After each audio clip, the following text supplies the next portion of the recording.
فَبِأَيِّ آلَاءِ رَبِّكُمَا تُكَذِّبَانِ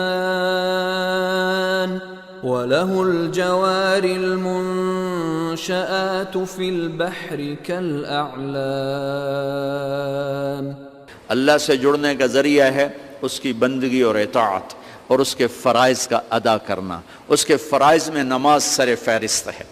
700 دفعہ قرآن میں نماز کا ذکر آیا ہے، اور 10 دفعہ اقیموا الصلاۃ وآتوا الزکاۃ، اقیموا الصلاۃ وآتوا الزکاۃ، اقیموا الصلاۃ وآتوا الزکاۃ۔ 10 دفعہ اللہ نے کہا نماز پڑھو زکوٰۃ دو، نماز پڑھو زکوٰۃ دو۔ عبادات میں مردوں عورتوں کے لیے نماز سب سے اعلیٰ درجے کی چیز ہے۔ جعلت قرۃ عینی فی الصلاۃ۔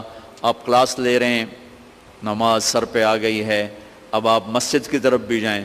آپ کلینک میں بیٹھے ہیں، نماز کا وقت آ گیا ہے، آپ 10 منٹ کا وقفہ لیں اور اپنے اللہ کے سامنے سجدے میں سر رکھیں، پھر آپ اپنے کلینک پر آئیں۔ آپ آپریشن کر رہے ہیں، وہاں سے نکلنا مشکل ہے، آپ 10 منٹ بعد نماز پڑھ لیں، لیکن چھوڑنے کی گنجائش نہیں ہے۔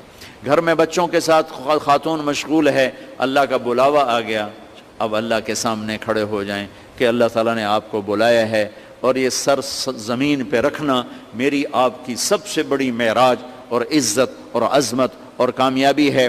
اور میرے نبی کا دنیا سے جاتے ہوئے آخری پیغام تھا الصلاۃ، میری امت نماز نہ چھوڑنا۔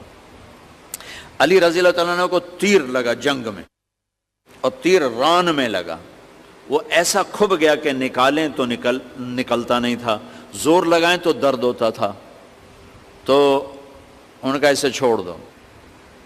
نماز کے لیے کھڑے ہو گئے، نماز کی نیت باندھ کے کھڑے ہو گئے، نماز شروع کر دی، تو انہوں نے نماز کے دوران تیر نکالا تو ان کے جسم میں اتنی جنبش بھی نہیں ہوئی۔ نماز کے بعد فرمانے لگے تیر کا کیا بنا؟ کہا جی نکال لیا، کہ مجھے تو کوئی پتہ نہیں چلا۔